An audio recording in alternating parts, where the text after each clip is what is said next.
नमस्कार, मैं हूं प्रियंका। आप सभी देख रहे हैं लोकमत भारत। रुक करते हैं ताजा खबरों की ओर। अमेरिका ने मंगलवार को अरब सागर में एक ईरानी ड्रोन को मार गिराया। जानकारी के मुताबिक ईरान का शाहिद 139 ड्रोन अमेरिकी नौसेना के US Abraham Lincoln aircraft carrier के पास पहुंच गया था। यूएसएस अब्राहम लिंकन अमेरिकी नौसेना का एक न्यूक्लियर पावर्ड एयरक्राफ्ट कैरियर है।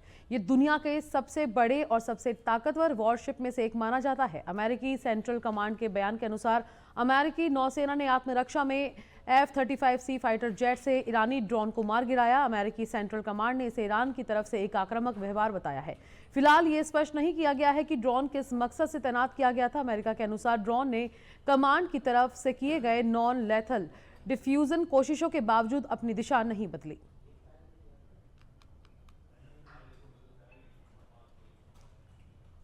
संसद के बजट सत्र का बुधवार को छठवां दिन है। लोकसभा में 2 फरवरी से राष्ट्रपति के अभिभाषण पर धन्यवाद प्रस्ताव पर चर्चा हो रही है। पीएम नरेंद्र मोदी आज शाम 5 बजे लोकसभा में जवाब दे सकते हैं। बीते 2 दिन राहुल गांधी की चीनी टैंक घुसपैठ के मुद्दे पर स्पीच को लेकर हंगामा होता रहा। मंगलवार को राहुल ने पूर्व आर्मी चीफ और अनपब्लिश्ड बुक के आर्टिकल को सदन में पेश करते हुए कहा, मुझे बोलने दिया जाए। उनके ये कहते ही एनडीए के सांसदों ने टोकना शुरू कर दिया। हंगामा बढ़ने पर स्पीकर कृष्ण प्रसाद टेनेटी ने राहुल को टोका और दूसरी पार्टियों के सांसदों को बोलने को कहा, लेकिन राहुल के समर्थन विपक्षी सांसदों ने बोलने से इनकार कर दिया और नारेबाजी करते हुए वेल में पहुंच गए।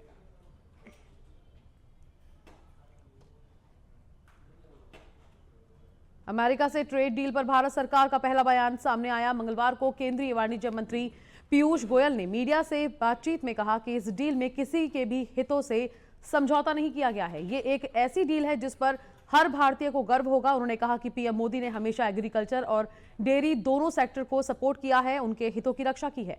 जो लोग अलग अलग सेक्टर में इन्वेस्ट करना चाहते हैं, खासकर ऐसे सेक्टर जिसमें ज्यादा मेहनत लगती है और जो लाखों लोगों को रोजगार देते हैं। गोयल ने कहा कि सभी इस डील से उत्साहित हैं। इसके लिए अमेरिकी राष्ट्रपति ट्रंप का धन्यवाद। उन्होंने पीएम मोदी की मित्रता का सम्मान किया। दोनों देश इस डील पर जल्द ही इस पर बयान भी साझा जारी करेंगे।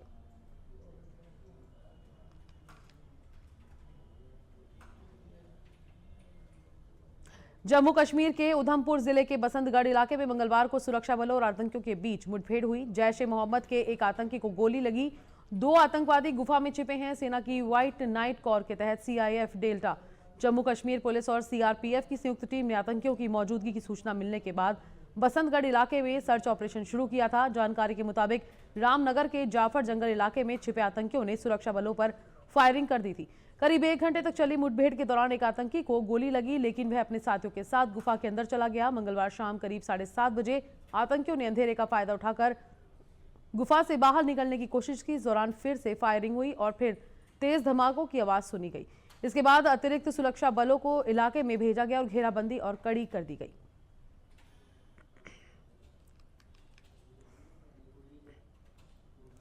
गाजियाबाद में 3 सगी बहनों ने नवी मंजिल से कूदकर आत्महत्या कर ली। मंगलवार रात 2 बजे तीनों बहनें हाथ पकड़कर बालकनी से कूद गई। गिरने की आवाज सुनकर कॉलोनी के लोग पहुंचे और पुलिस को सूचना दी। तीनों बहनों की उम्र 12 से 16 साल के बीच है। मीडिया रिपोर्ट्स में दावा किया गया है कि तीनों बहनों को task based Korean love game की लत थी। पिता ने उन्हें गेम खेलने से मना किया था और फटकार लगाई थी। इसके चलते तीनों बहनों ने यह कदम उठाया। घटना भारत सिटी B1 टावर के फ्लैट नंबर 907 की है। Additional police commissioner law and order Alok Priyadarshini ने बताया कि पुलिस हर पहलू पर जांच कर रही है। अभी तक की जांच में आया है कि तीनों ने सुसाइड किया है। तीनों एक साथ ही रहती थी, मोबाइल से गेम खेलती रहती थी। किन परिस्थितियों में सुसाइड किया है, इसकी जांच की जा रही है।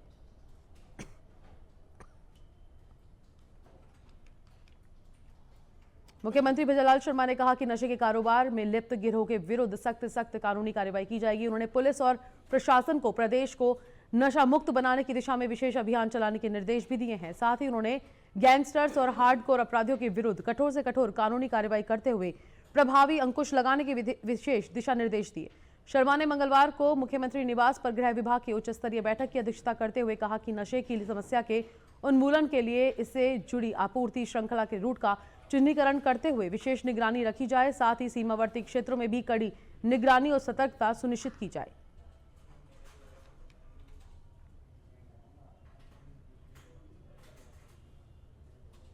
बहरोड के पूर्व विधायक बलजीत यादव को प्रवर्तन निदेशालय ने गिरफ्तार किया है। एमएलए फंड के दुरुपयोग मामले में ईडी की जयपुर क्षेत्रीय इकाई ने कार्रवाई की। ईडी ने मंगलवार रात अलवर के शाहजहांपुर टोल प्लाजा से मंगलवार रात पूर्व विधायक बलजीत यादव को हिरासत में लिया। इसके बाद पूछताछ के लिए जयपुर स्थित ईडी ऑफिस लेकर आया गया।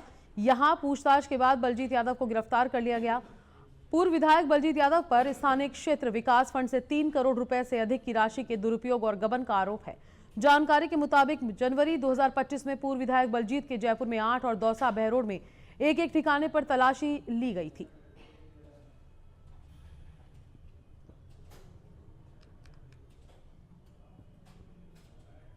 बीकानेर के पब्लिक पार्क स्थित बिश्नोई धर्मशाला के सामने चल रहा अनिश्चितकालीन अनशन तीसरे दिन भी जारी रहा। कड़ाके की सर्दी के बावजूद 450 से अधिक पर्यावरण प्रेमी संत और 50 से ज्यादा महिलाएं आंदोलन में डटी हुई हैं। आंदोलनकारी किसी भी तरह के समझौते से इनकार कर रहे हैं। अनशन के दौरान महेंद्र कुमार आंखों पर पट्टी बांधकर बैठे हैं और निर्णय होने तक पट्टी न खोलने की बात कही है। स्थिति को देखते हुए मौके पर 200 से अधिक पुलिसकर्मी, आरएसी और एसटीएफ तैनात है, जो 24 घंटे निगरानी कर रहे हैं। आंदोलन के नेतृत्वकर्ताओं ने स्पष्ट किया कि मांगों पर ठोस फैसला होने पर अनशन शांतिपूर्ण तरीके से जारी रहेगा। और मेरे पीछे पीछे पहले मैं नाम बोल रहा हूं, फिर सब जो है संकल्प को दोहराएंगे, ठीक है ना? तो सब लोग संकल्प लेंगे। सबसे पहले अगली खबर मध्य प्रदेश के राजगढ़ से है, जहां पे आयोजित होने वाली जनसुनवाई में इस मंगलवार को जनसुनवाई के दौरान एक अजीबोगरीब नजारा देखने को मिला, जहां ग्रामीणों ने अपना विरोध प्रकट करने का अलग रास्ता अपनाया और जनसुनवाई कक्ष के बाहरी धरने पर बैठ गए और रघुपति राघव राजाराम गाने लगे। ऐसे में कलेक्ट्रेट मौजूद कर्मचारी ने उन्हें रोकने का प्रयास किया और कहा कि ये वहां पर गलत बैठे हैं, भजन कीर्तन करना मना है और अंदर जाकर अपनी बात रखें। लेकिन पूर्व में कई बार शिकायतें करने के पश्चात भी उनकी सुनवाई न होने का हवाला देकर वे लोग लगभग आधे घंटे तक जन सुनवाई कक्ष के बाहर बैठे रहे और भजन कीर्तन करने लगे। उनकी समस्या को सुनने के लिए राजगढ़ एसडीएम निधि भारद्वाज जन सुनवाई कक्ष से बाहर आई और उनकी समस्याओं को सुनते हुए उन्हें आश्वस्त किया कि वे 7 दिवस में उनकी समस्याएं हल कर देंगे।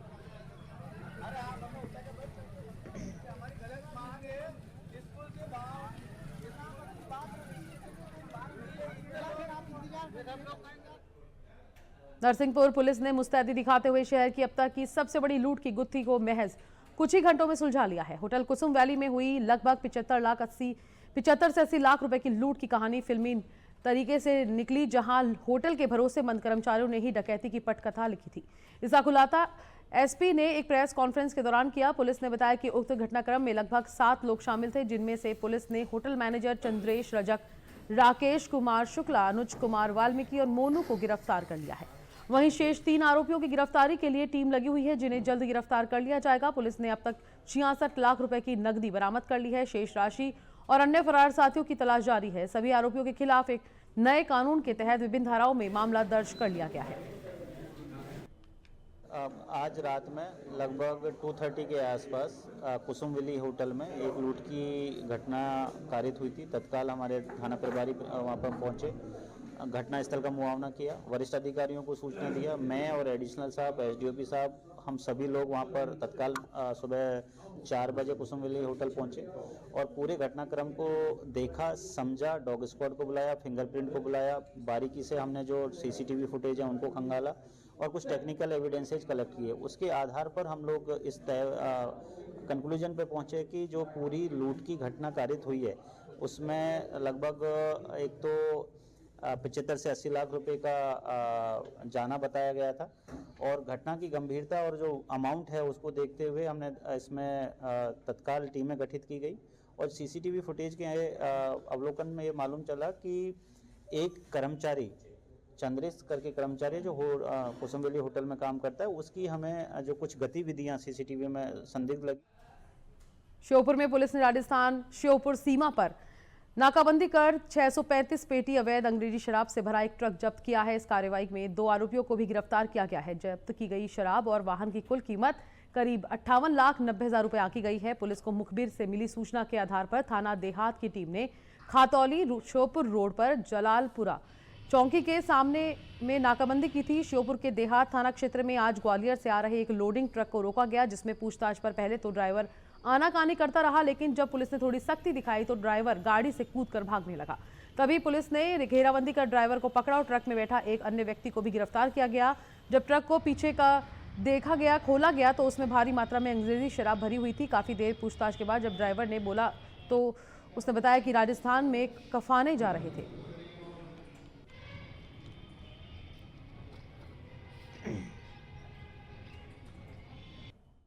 पुलिस को एक बड़ी सफलता मिली है, जिसमें देहात पुलिस द्वारा 4863 लीटर 33,90,000 रुपए कीमती अवैध शराब, अंग्रेजी शराब जब्त की गई है। एक ट्रक भी जब्त किया गया 25 लाख कीमती का।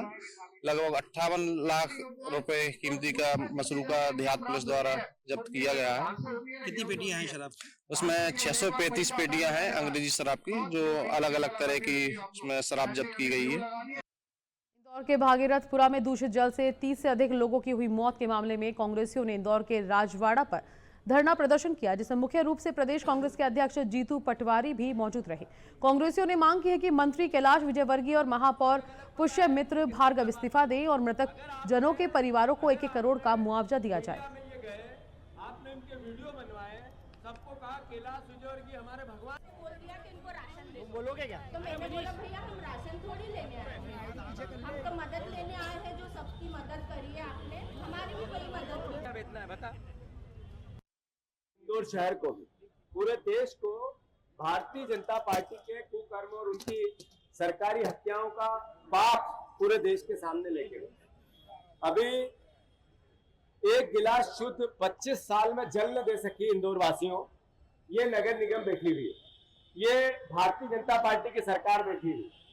हमारा सांसद जिसको लाखों वोटों से हमने 2-2 बार चुना, वो जब मौत हो रही थी तो बंबई में चुनाव प्रचार कर रहा था। जब मौतें हो रही थी तो राष्ट्रीय अध्यक्ष के, जो नया राष्ट्रीय अध्यक्ष बीजेपी के बने थे, उसके लड्डू खिला रहे थे। जब भागीरथपुरा की मौतें हो रही थी तो हमारा सांसद क्रिकेट मैच देख रहा था। अगली खबर ग्वालियर से है, जहां पूरे देश भर में साइबर ठगों के नेटवर्क तेजी से फैल रहे हैं। मध्य प्रदेश, राजस्थान, उत्तर प्रदेश, दिल्ली सहित 20 राज्यों में बैठे ये साइबर ठग गिरोह लोगों को जाल में फंसाकर उनके जीवन भर की कमाई को उनके खातों से उड़ा देते हैं। अब ये साइबर ठग व्हाट्सएप ऐप के जरिए मोबाइल में घुसकर लोगों की खातों को खाली कर रहे हैं और सबसे ज्यादा साइबर ठगों की नजर सरकारी विभागों के कर्मचारियों पर है। इसलिए मध्य प्रदेश साइबर पुलिस सतर्क रहने के लिए अपील कर रही है। मध्य प्रदेश में साइबर ठग के द्वारा अलग अलग तरीके से लोगों को ठगने का काम किया जा रहा है। इस समय सबसे ज्यादा साइबर ठग लोगों के मोबाइल पर एपीके फाइल भेजकर उनके खातों को खाली कर रहे हैं। इन साइबर ठगों के द्वारा लोगों के मोबाइल पर good morning, good night, RTO challan और किसी सरकारी योजना में लाभ दिलाने के नाम पर एपीके फाइल लिंक के रूप में की जा रही है। जैसे ही आप इस फाइल को डाउनलोड या क्लिक करते हैं, इसके बाद आपका मोबाइल हैक हो जाता है और उसके बाद कुछ ही मिनट में आपके खातों में रखा पैसा साइबर वाले खाली कर देते हैं। इस तरह के साइबर ठगों के मामले ग्वालियर में तेजी से बढ़ रहे हैं। एपीके फाइल्स का जनरली जो साइबर फ्रॉड के आरोपी इस प्रकार की फाइल्स को कई माध्यम से आपके मोबाइल पे भेजते हैं। कई बार आपको सुबह के जो गुड मॉर्निंग और गुड नाइट के मैसेजेस हैं, कई प्रकार के आपको फाइल्स भेजते हैं। जब आपको अनजाने में उसको आप डाउनलोड कर लेते हैं, जब आपके मोबाइल में ऑटोमेटिक डाउनलोड जो फैसिलिटी ऑन है, तो ऑटोमेटिक डाउनलोड हो जाएगी और आपका जो मोबाइल फ़ोन है वो शेयर हो जाता है। शेयर करके सारी जानकारियां आरोपियों को शेयर होती है और उस माध्यम से फ्रॉड किया जाता है। तो जब भी आप इस प्रकार की किसी फाइल को देखते हैं तो एपीके फाइल को डाउनलोड ना करें और आपके मोबाइल में जो ऑटो डाउनलोड फीचर है उसको ब्लॉक करके रखें। के लिए फिलहाल इतना ही। मैं लेती हूं इजाजत। बने रहिए लोकमत भारत के साथ। नमस्कार।